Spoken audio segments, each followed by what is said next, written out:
me into this month's webinar. And this month, we're fortunate to have John Lloyd with us. John's going to talk a little bit about the truth of reverse mortgages. And just to give you some background on John, he's in his 46th year of mortgage lending, having worked as a commercial construction loan administrator at the beginning. And John always talks about his claim to fame. He wrote the checks to pay for the construction cost of the world-famous Inner Harbor project in downtown Baltimore. So if you've ever been to the Inner Harbor in Baltimore, John was a big factor in getting that rolling. John was also a traditional mortgage loan officer and originating branch manager, but for the last 5 years he specialized in the use of reverse mortgages, FHA home equity conversion mortgages, to assist seniors in meeting their financial needs in the troubling times we've just gone through. He's currently with Security One Lending, one of the top producing organizations dealing exclusively with the home equity mortgage products. He's completed additional training to obtain the titles of Home Equity Retirement Specialist and Purchase Specialist. And personally, he is a native of Harford County, Maryland. He's a U.S. Army veteran, and he's been married to his wife, Marge, for 44 years. So, John, welcome. Thank you. I appreciate the opportunity of being here. Absolutely, and I think it's a good topic. You see a lot about reverse mortgages in the media right now. In fact, I'm sure you've seen all the different television ads with Henry Winkler and Fred Thompson and all those guys talk about reverse mortgages. But you see a lot of people make moves based on that. Do you think you can really discuss reverse mortgages in a quick commercial like that? There is no way that in a 60-second commercial anybody can effectively explain the home equity conversion mortgage, which is the proper name for a reverse mortgage. It's also referred to as the HECM, H-E-C-M, an acronym, and the industry just calls it the HECM product. I usually spend approximately 2 hours face-to-face with my clients during just our first meeting, and then sometimes beyond that we have second meetings or additional phone conversations before they really comprehend what are the basics of the HECM program. Well, what do you consider the basics to be? Well, there's no short answer. It's not going to be 2 hours, but it's not a short answer. First of all, the HECM is a lien against the property that secures the loan, and the property must be occupied by the owners of the property. And it can be a detached home, a townhouse, a villa.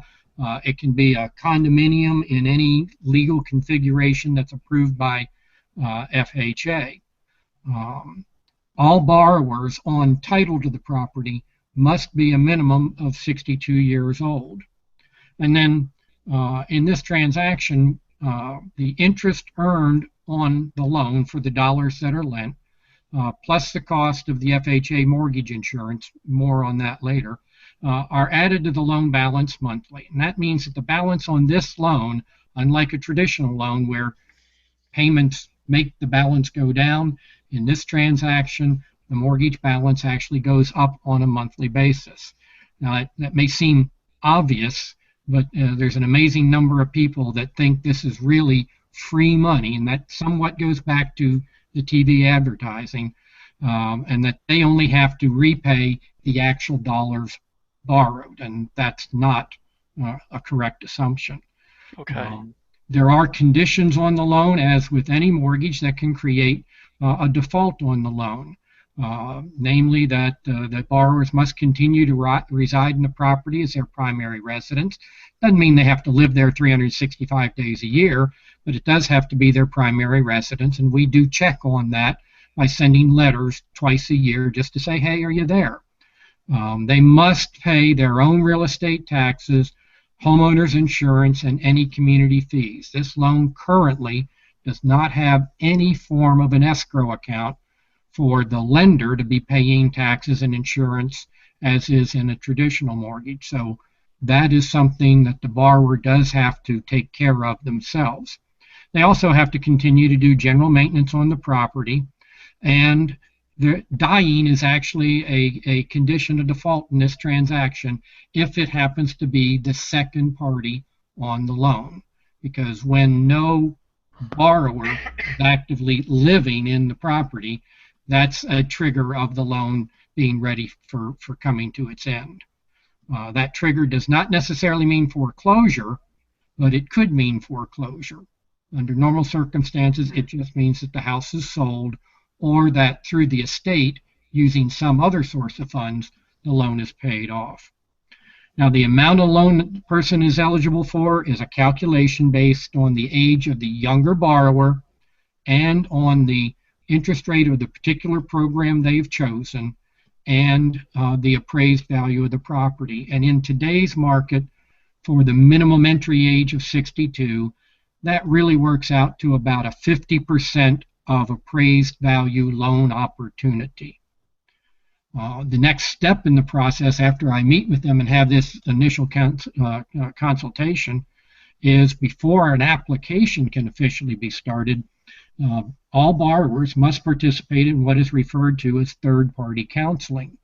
We provide them with a list of approved FHA counseling organizations, and they have to then contact one of those organizations and arrange for either a face-to-face or a by telephone training through that organization that is going to be a repeat of what we spoke about when we had our first meeting.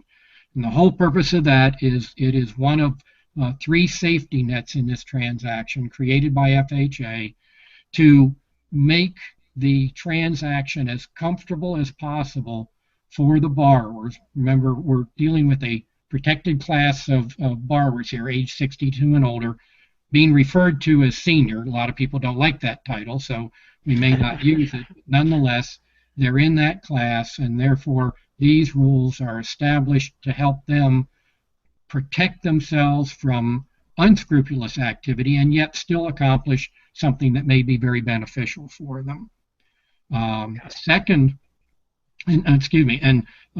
Until they take that counseling and receive a diploma called a counseling certificate from that organization, no lender can actually start a reverse mortgage application until that counseling certificate is in hand. The second safety feature is that the note on this loan, the debt instrument on this loan, is a very unusual piece of paper.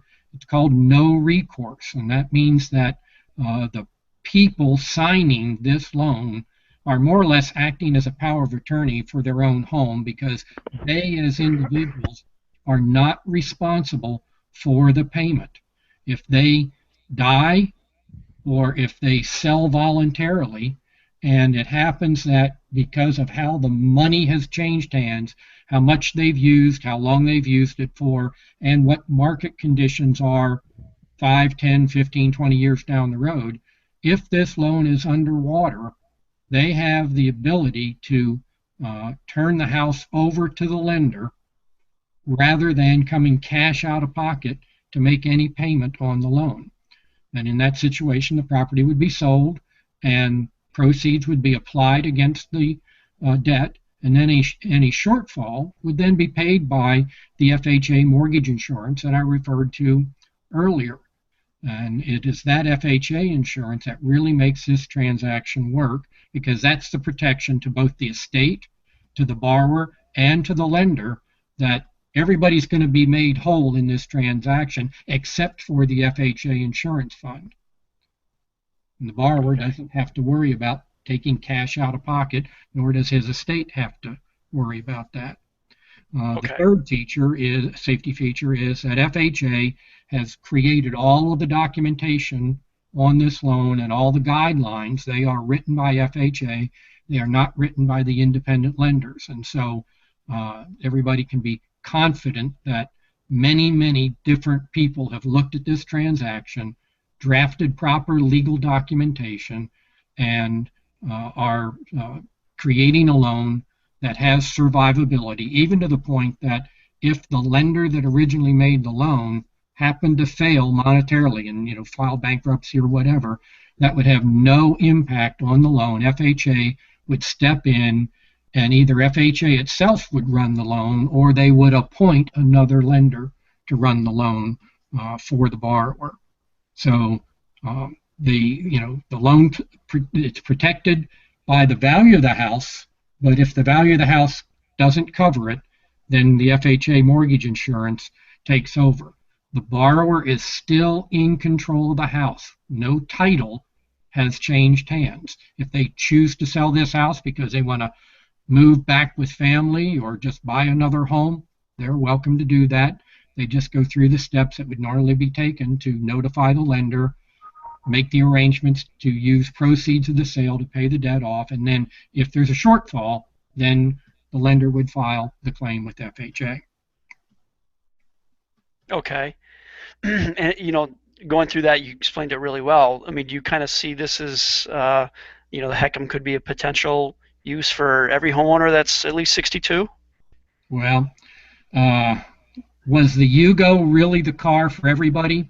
No. I mean, dealing with the audience that we're dealing with, being 62 or older, they all understand that comment. There's a lot of people today that wouldn't understand that comment. But no, there is no one mortgage that is right for everybody. In particular, I can think of one situation where if in the household there are non-property owners living, and normally this would be children, living in the house at the present time under the age of 62, that the owners want to protect and provide for the opportunity of still continuing for those people to live in the house past the death of both owners. That's something that has to be prepared for. Maybe an insurance policy to pay the loan off, because if the borrowers die and it goes to their estate, even though by will the children might be receiving title to the house, the loan still has to be dealt with. And so if no protection has been provided through some alternative economic capacity, be it 401k money or retirement plan money or life insurance money to pay this debt off, then in that situation the children could be impacted by being told that, hey, you got to sell the house to pay the debt. You don't have to come out of pocket for any shortfall, but you do have to use the house to pay the debt if there is no other source. Okay. And, I think anyone can kind of see how paying off an existing mortgage improves their personal cash flow for a borrower by elimination of the mortgage payment, but how does a HECM actually benefit somebody who borrows? Well, in a variety of ways, and we've got a slide up here that shows a list of some of the benefits, which would include things like a spousal buyout at the time of a divorce. It's something that can be used for. It can be used to supplement income. It can be used to eliminate some tax burdens created by drawing out of a 401k earlier than anticipated. Taking Social Security earlier than anticipated. There's just a large number of things that can be done. However, we must first take that step of paying off the existing debt. So the loan calculation, going back to that 50% that I used in the initial illustration, we have to first use that money to pay off any existing debt. And then what money is left after that, then that can be dispersed in a number of different funds, including a line of credit or a lump sum payout or setting up some form of monthly payments. But as you can see on this slide, there's a large number of suggested uses, and then creativity can come into play and fill a need. And until I sit and discuss with the customer, what is the need? Why did you even ask me to come and speak to you? That's my role, is to say, okay, here's what I can do and here's what I can't do, and what can we creatively put together to solve whatever the issue is that the client has encountered. Okay. Now, a lot of people might say, isn't this something that a traditional home equity line of credit could do? Well, yes, it could, but there are some drawbacks to the traditional line of credit. Again, there's a slide here. The traditional line of credit um, works very similarly, but the exceptions are very notable. The HECM line of credit uh, has the safety of not requiring a monthly payment. A traditional home equity line, the minute you use some of the money, the interest clock is running just as it is with ours. But our line of credit doesn't require that that interest be paid. We can add it on to the principal balance on a monthly basis. Where in the traditional line of credit, there's a bill comes out every month and it must be paid. So the more money you use, the more money you're going to be billed for. And then the traditional line of credit, most traditional lines of credit, I'm not speaking to every possibility that's out there, but most of them generally were written with a 10-year term. So 10 years from whenever that transaction started, it's going to expire. And when it expires, a couple of things are going to happen. One, any undrawn money may become frozen and not be any further accessibility. Second is that, and this is the more painful one, the loan is going to go from paying interest only to paying interest plus some portion of the principal over a designated period of time. And in some cases, that timeline matches the original 10-year of usable line of credit. Now you've got a 10-year term of repaying without access to the line for any further draws. And depending on the interest rate and the balance that is due, that can double or triple the monthly burden for making those payments. So our product, not having any limitations on how long you can live, legally there is an age stipulated in the documents that says the loan matures on the 150th birthday of the youngest borrower. We haven't had anybody hit that yet. Yeah. But it could, someday it may happen, but it hasn't happened yet. So, if you compare on this chart all of the benefits of the HECM line of credit, you can see that there are some big differences, including one that says that the unused portion of the HECM line of credit actually grows in value at the same calculation as the interest rate being charged on money in use. And we'll talk about that a little later, but it's a very nice feature of the program. Okay. Well, what other uses are there for the HECM line of credit? Well, almost anything you can think of. It can be used as part of retirement planning.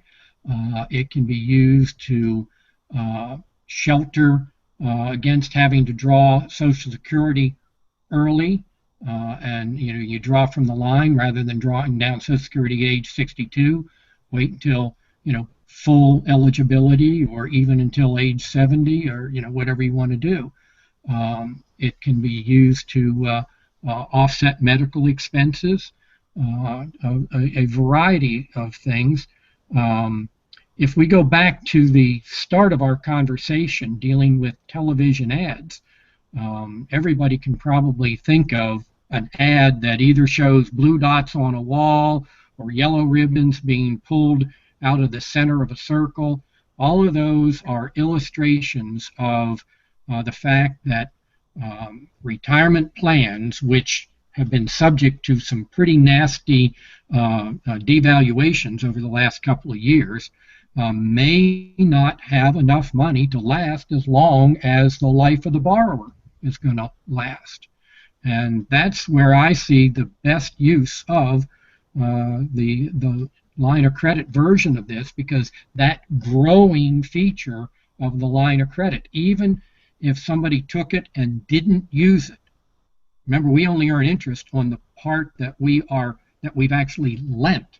The undrawn money grows, and so that pool of money could be a very useful tool in the future. And opening the line of credit today, even if it's not used, just means there's more available down the road. I have a family that had a known medical need that they think will require in-home care some point down the road. Fortunately, they haven't had to do that yet. The loan's been on the books for about 3 years, and their unused line of credit that started as $185,000 is now worth over $200,000. And as I say, fortunately, they haven't had to draw upon it. So many, many uses of the line of credit that can really be beneficial to the consumer, and it's really a case of matching those features up with individuals like yourself who are tasked with helping people accumulate and grow a retirement plan. But there are market conditions that they didn't plan for, and maybe you couldn't do anything about, that have just had an impact on their needs into the future. And so that's why you and I have created a relationship. I'm a tool for your toolbox, and all we're doing is trying to show your clients that there is a benefit to understanding how to use a screwdriver if it's a screwdriver that you need. Okay. Any any other ideas or comments on? Well, the only thing we haven't touched on is that this program can actually be used to also acquire new property. A homeowner that the industry, the real estate industry uses the term right sizing. They don't like to say downsizing, because in some cases people actually buy up rather than buying down. And this is a perfect vehicle for also doing that. And two illustrations shown on the slide that's currently on the screen are the simplest illustrations, because it's really a complicated product, as the whole product is. But a downsizer can take all of the proceeds from their transaction of sale of their present home and put some portion of that down, approximately 50% of whatever it is they're choosing to buy that is a lower priced home, and they can then have a reverse mortgage created to lend them the other 50%, and they get to keep their excess cash in their pocket, in their bank account, or give it to you to have, for you to put it into their retirement plan. Likewise, if they are actually wanting to go upscale, they can put money in equal to the upscale purchase that they want to do, again roughly 50% at age 62. And remember, as they age, the loan calculation actually goes up a little bit. It's not leaps and bounds, but they would gain maybe $1,000 of borrowing power each additional year of life. So they put 50% down on this new purchase, and they're able to double their buying power if they really wanted to. If they wanted to put all of the proceeds of the sold house into a transaction, that would be 50% of the value of the new transaction, and they could literally double their purchasing power if that's what they chose to do. So it's really, as I said earlier, it's a very versatile product that I think everybody that has at least 50% of equity in their home should at least take the blinders off and learn what the product might be able to do for them. Whether they choose to do something immediately or choose to do something down the road, that's their choice, but at least make themselves aware of what's possible. Yeah. That's interesting. I've never really heard it talked about being used a heck for an actual purchase, so I think that's kind of a unique solution right there, without a doubt. We agree. We think that right now about 10% of all reverse mortgage transactions are being used for purchases.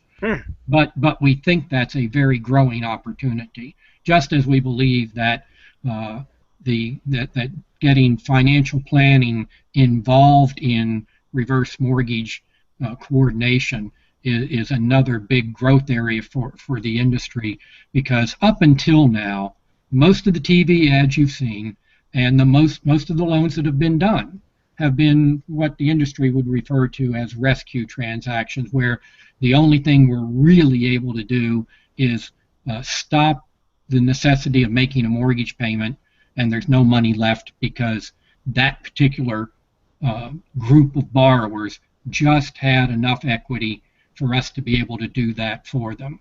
What you and I have been talking about today is really the more savvy borrower who does have some retirement funds set aside and does have a 401k and may have a pension plan from work and may own a large portion of their house or may be debt free on the house. But this tool can still be very useful to those individuals in order to incorporate it into the overall structure of their financial plan. Okay. Well, thanks a lot, John. I appreciate the information. I'm sure the listeners do as well. And again, it's John Lloyd of Security One Lending. If anybody would like his information, just contact me. I'll make sure I get you his email and phone number. John, again, thanks a lot. I appreciate it. I really appreciate the opportunity to speak with you, Kirk. Okay, well, take care. You do likewise.